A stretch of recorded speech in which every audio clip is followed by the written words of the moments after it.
Today, we're ranking the 2025 Formula One grid from least to most aura. You can probably guess who's number 20 on my list, but number 13 will definitely surprise you. At number 20, I've got Liam Lawson. His 2025 started with massive hype. However, it quickly turned into a proper nightmare that sent his aura straight into the shadow realm. The Kiwi kid got drafted into the Red Bull seat to replace Sergio Perez. That was finally a chance for the promising rookie to show what he could do in top machinery.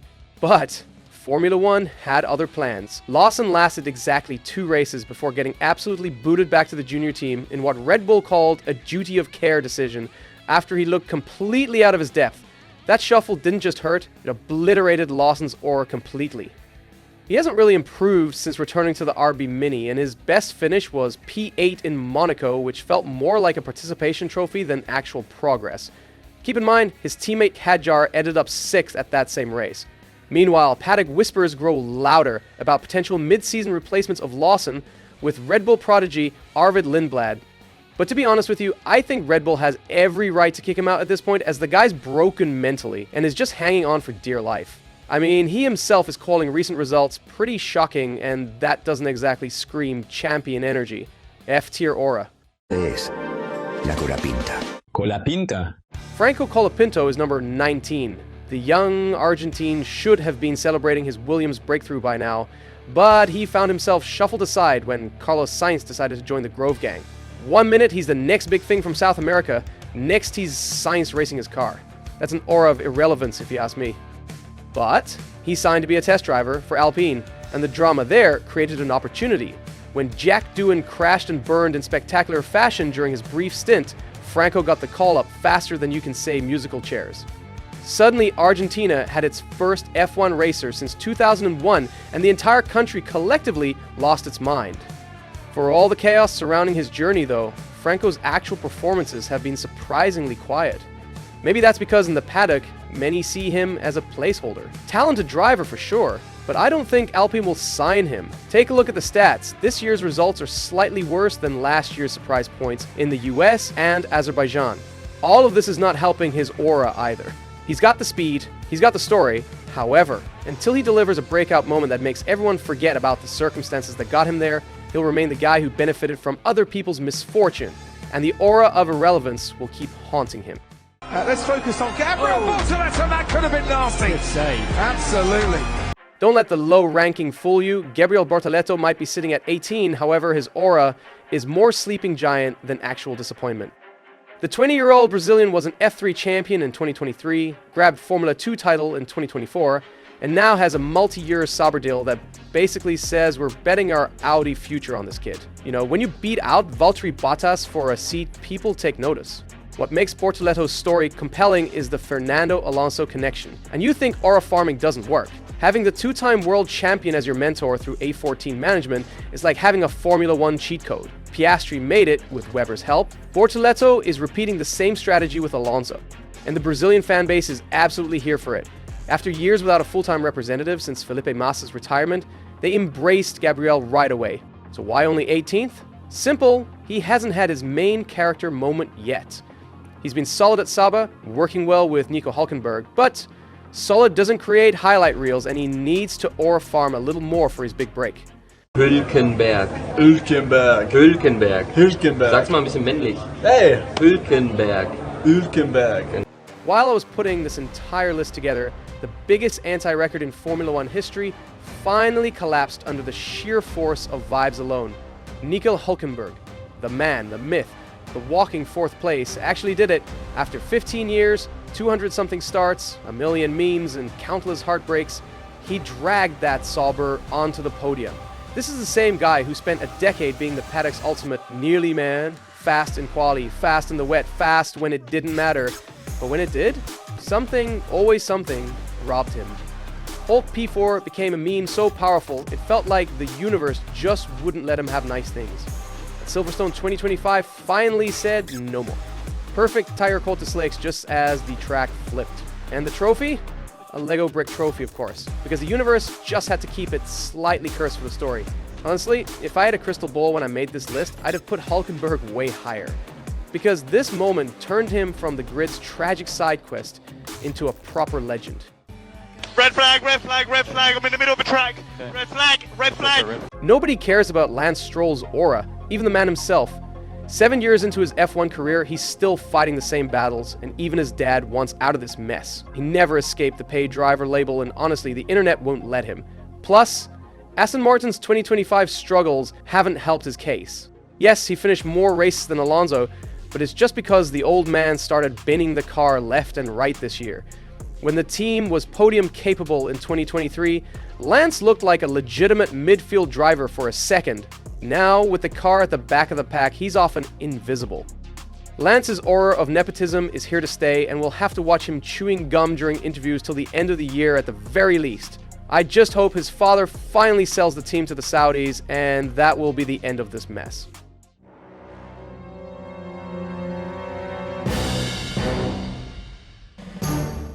Fernando Alonso at 15? The audacity, I know. Here's the thing about aura, though.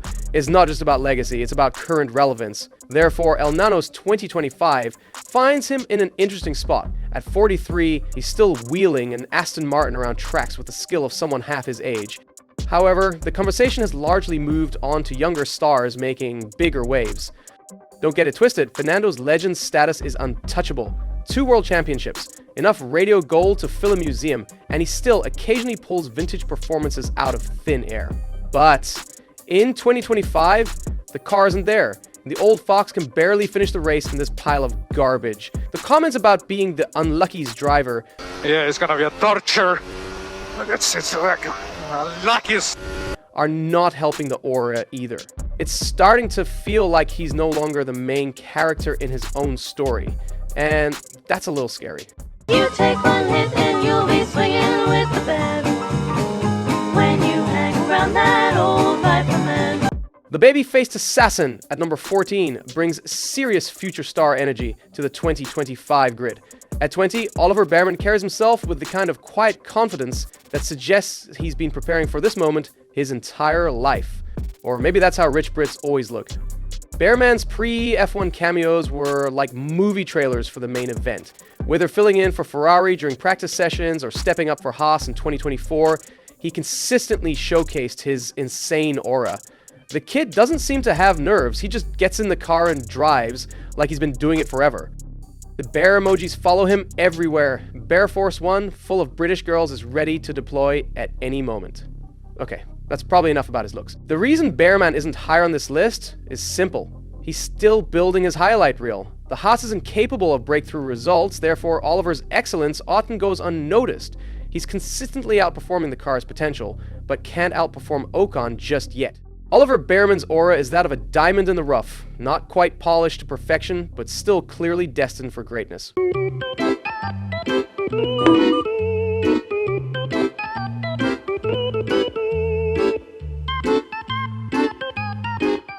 It feels almost sacrilegious ranking Lewis Hamilton at lucky number 13. Aura isn't just about legacy though, it's about current narrative, and Sir Lewis finds himself in the most fascinating chapter of his storied career. The blockbuster winter move from Mercedes to Ferrari shook the F1 world, but reality bit back with fury. Ferrari being Ferrari meant that Lewis's honeymoon period lasted about 1 race weekend.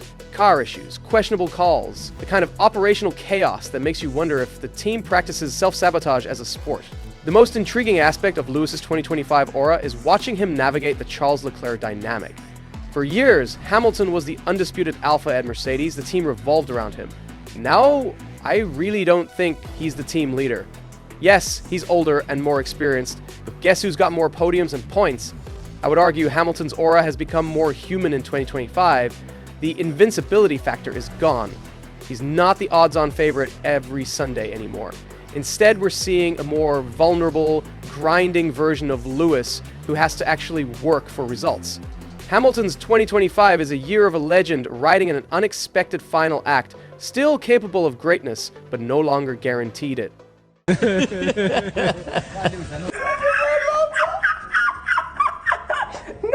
Carlos Sainz pulled off one of the saddest career moves in recent F1 history, and it completely transformed his aura from the driver on a come-up in Ferrari Red to a man grinding in Williams just to get into top 10 every weekend.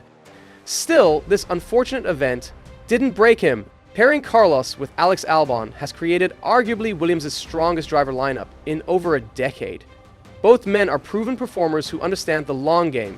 Therefore, their combined experience has lifted the entire team standards. Vowles wasn't exaggerating when he called it having two of the best drivers in the world. On track, Carlos has delivered exactly what you'd expect. He's consistently extracting maximum performance from machinery that's still not championship caliber, often finishing ahead of cars that theoretically should be faster. Or just sending it into the side of Hamilton's car. Sweet, sweet revenge. Ahí está recta de Abre atrás. DRS, recta de atrás. Ah, se ha tirado de lejos, Se tira, wow, de muy lejos. Sí, demasiado lejos. Se ha tirado de lejos. The fan perception shift has been remarkable. Sainz was always respected but rarely beloved. The competent wingman who did his job without causing drama. Now he's become a cult hero, the guy who chose the harder path because he believed in something bigger. Social media is full of Carlos choosing violence memes, and that's fair. Carlos's 2025 aura is that of a man on a mission. That's a legendary underdog story in the making. Size. Because in this, I'm Asian. I can't say that. Anyways, you probably know what I'm going to say. Size matters. Few F1 stories are as satisfying as Alexander Albon's resurrection from the dead. Cast out of Red Bull's program after a nightmare 2020, Alex could have easily faded. Instead, he turned Williams into his personal redemption center and emerged as one of the grid's most likable and respected figures. The numbers don't lie. In 2023, he almost single-handedly dragged them from backmarkers to respectability scoring all but one of their 28 points. That performance earned him a multi-year extension, cementing his status as team leader. More importantly, it proved that the talent was always there. Red Bull's environment just wasn't the right fit. Pairing with Carlos Sainz has only elevated Albon's game further. Instead of shrinking next to a proven race winner, Alex has raised his standards and held his own once again. The personality factor cannot be overstated when rating Albon's aura. In an era where F1 drivers are increasingly polished PR machines, Alex comes across as genuinely himself. Funny, humble, refreshingly normal. Perhaps most importantly, Albon represents hope in its purest form. He's living proof that talent eventually finds a way, that second chances can lead to better outcomes, and sometimes the best revenge is success elsewhere. And that's an aura I can get behind. And then I'd go find another. But that's not what a French person would do. At number 10, I've got Esteban Ocon. He operates in the shadows of Formula 1, which is exactly where dark horses prefer to lurk. The Frenchman's 2025 season at Haas has solidified his reputation as the driver you forget about until suddenly he's in your mirrors, making a move that reminds you why he's still in this sport. Shown the door early at Alpine, despite delivering their first win in years, that magical Hungary 2021 victory, Esteban landed at Haas. But rather than view it as a step down, he's embraced the opportunity to be the experienced leader that he always wanted to be. And yes, that also stopped unnecessary teammate drama Ocon is famous for, at least for now. He's always wanted to be a team leader, and you know what? I'm not going to blame him for that. What makes Ocon's aura compelling is his reputation as Formula One's ultimate scrapper. This is a guy who literally lived in a caravan during his junior career. I've made a whole video about Esteban. You should check it out. And if you like this video so far, don't forget to subscribe. I'm trying to get to 30,000 subscribers by F1 summer break, and we've never been closer. Subscribe. My best guess is that Haas signed Ocon for this fighting spirit. They wanted someone unafraid to throw elbows, to extract maximum performance from a very limited car, and show the young drivers what real racecraft looks like. Ocon has delivered on all fronts, occasionally dragging the Haas into Q3 and capitalizing on chaos when others panic. Ocon's aura is that of the dangerous outsider, not here to make friends, but to capitalize when opportunity presents itself. And I respect that. Daniel Ricciardo! Pierre Gasly's aura in 2025 is built on one of F1's most satisfying comeback narratives. And don't forget where this story started. Red Bull 2019, Pierre was unceremoniously dropped from the senior team after struggling alongside Max. Then came Monza 2020, that fairy tale AlphaTauri victory that changed everything. The move to Alpine represented coming home for Gasly, a Frenchman joining a French team with dreams of championship contention. While Alpine's 2025 reality hasn't quite matched those ambitions, Pierre has been the steady hand guiding them through another tumultuous period. What sets Pierre apart is how he's maintained his personality throughout the roller coaster. He remains one of the grid's most stylish characters, spotted at Milan fashion shows and Paris events. He's living his best life while excelling at his day job, and I love it. Pierre Gasly's 2025 aura is that of the chill guy. He's another example that sometimes getting knocked down by Max is the best thing that can happen to your career.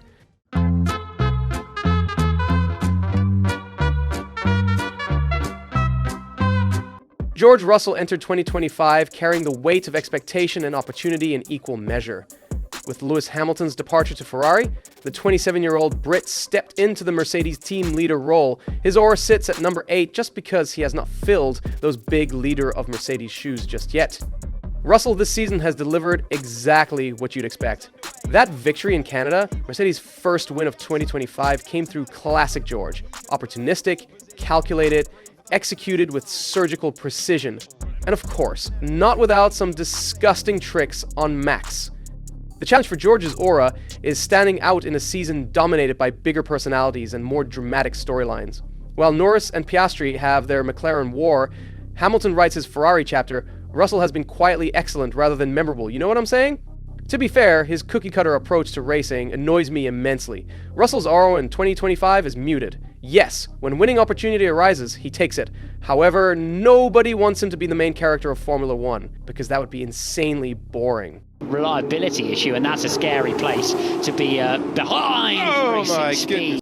Every Formula 1 season needs its breakout rookie story. Therefore, in 2025, Isack Hadjar has grabbed that role with both hands and refused to let go. The 20-year-old Frenchman's aura is pure electricity. What makes Hadjar special isn't just the speed, though that's undeniable, it's the attitude. He races with the kind of aggressive confidence usually reserved for drivers with decades of experience. Wheel-to-wheel with multi-champions? No problem. Sending it down the inside where others might hesitate? Standard procedure. Helmut Marko's praise carries serious weight in the Red Bull ecosystem.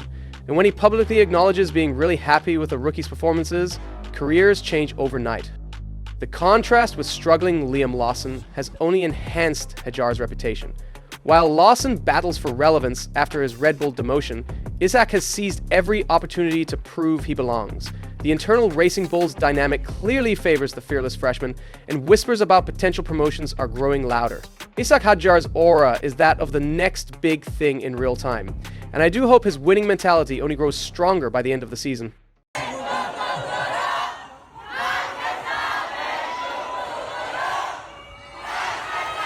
Here's the paradox of being Max Verstappen in 2025. You're literally the final boss of Formula 1, the measuring stick by which all others are judged, yet somehow your aura has cracks all over. 4 consecutive world championships should equal untouchable legendary status, but dominance has this weird side effect where excellence becomes expected rather than exceptional.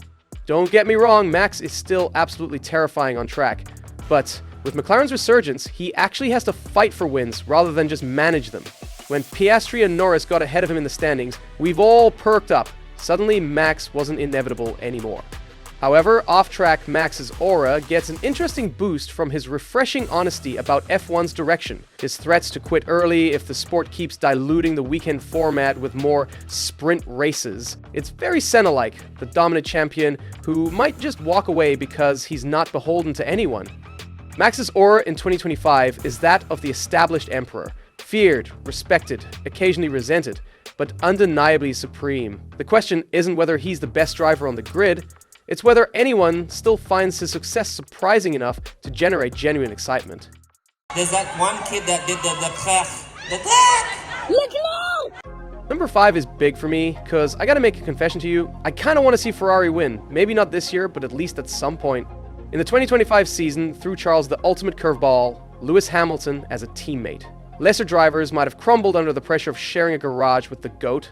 However, he has used it as motivation. More often than not, he's matched or exceeded Hamilton's pace, proving that the hype around his talent wasn't just Italian media bias. The relationship with Hamilton has been fascinating to watch. Instead of the media-manufactured rivalry everyone expected, we've gotten mutual respect and genuine collaboration. Charles openly admits he's learning from Lewis while clearly pushing the 7-time champion to raise his game. Leclerc's aura in 2025 is that of the prince who should be king, and I do hope this season we see at least one win by Charles. Let's do that, mate. Oh my God, Lewis Hamilton. Lando Norris has cracked the code on modern F1 stardom. He's managed to be simultaneously lead on track and relatable off it, creating an aura that unites hardcore racing fans and casual TikTok scrollers. With great success comes great drama, and no pairing embodies that better in 2025 than Norris and Piastri at McLaren. The team finally has a car that can genuinely challenge Red Bull on raw pace, and for the first time in a decade, McLaren's name is back where it belongs, on the front rows. But the Canada incident remains the perfect snapshot of why Lando's season is spiraling. After getting stuck behind Oscar again, Lando's patience evaporated. He pushed too hard, misjudged his space, and smacked the wall with a kind of finality that makes engineers sigh. His radio apology now sounded like a broken record, another sorry after another self-inflicted wound. Don't get me wrong, it was brave of him to own up immediately, but it also underlined the root problem. Lando is pushing too hard because he can't stand being second best inside his own team. Norris is still adored by fans. He's the charismatic, relatable star who jokes on Twitch one night and fights for pole the next. Right-click on the page. Yeah, I know how to translate it, you muppet. But these same emotions bleed into his driving at the worst times. He wants it too much, and that want tightens his grip until mistakes slip through. Piastri, meanwhile, races like a machine. No radio theatrics, no second guessing, no signs of stress. McLaren's rise should have been a fairy tale for Norris. Instead, it's turning into a cautionary story about how the same passion that built him into a fan favorite might be the very thing that lets his quieter, colder teammates step up as the true title threat. Oh, it's Yuki. Act cool, act cool. Number 3, we've got the most anticipated promotion of the last couple of years. Yuki Tsunoda's transformation from midfield entertainer to Red Bull racing driver has been the most dramatic aura shift of 2025. Given how often the second Red Bull seat changes hands, he'll likely keep this chance until the end of the season. But Yuki's results are not great. Yes, Red Bull's car this year is a beast and only Max seems able to handle it. But the reality is, Red Bull doesn't keep seat warmers for long. They want a clear number 2 who can back up Max for the constructors and score actual points, not just P10s and P12s. The gap in pace and sometimes erratic Sundays don't scream long-term solution. And if Hadjar somehow finishes ahead of Tsunoda in the standings, there's no way he doesn't get his own shot in the main team. The cultural moment is real. Japan loves him, the fans are behind him, and his apology at Suzuka shows how much he cares. But Red Bull operates on results, not sentiment. In 2025, Yuki has that samurai mindset. If he makes it onto the podium this season, I'm sure he'll secure a Red Bull contract. But even if he doesn't, he's already proved something special, that nice guys with big personalities can survive in F1.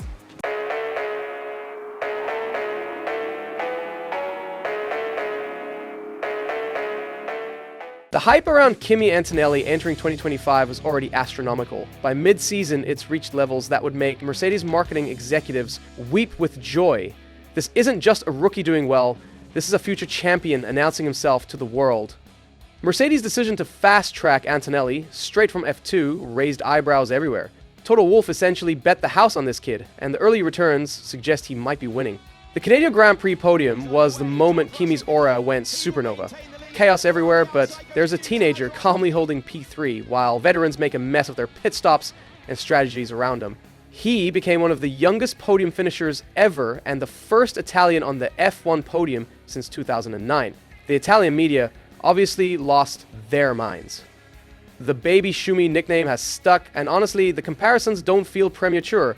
Like the German legend, Antonelli has this calm under pressure combined with an almost supernatural ability to find speed when it matters. His qualifying performances have been particularly impressive. The kid seems to have that extra gear, and he's not afraid to use it. TikTok absolutely adores him, and he's clearly attracting a younger crowd to F1. The fact that he's handling all this attention with grace while still getting starstruck meeting F1 legends is hilarious to me.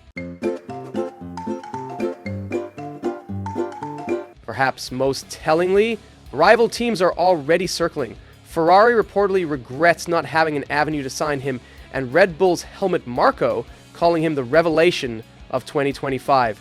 When the paddock vultures are already planning their future moves, you know the aura is legitimate. Kimi Antonelli's got that S++ aura in 2025. He's not just meeting expectations, he's exceeding them while making it look effortless. Hey guys, can you just watch my driver for a sec? What? At the summit of the 2025 Aura rankings sits Oscar Piastri, a driver who has taken the Formula One world by storm while maintaining the demeanor of someone discussing what he's going to have for lunch.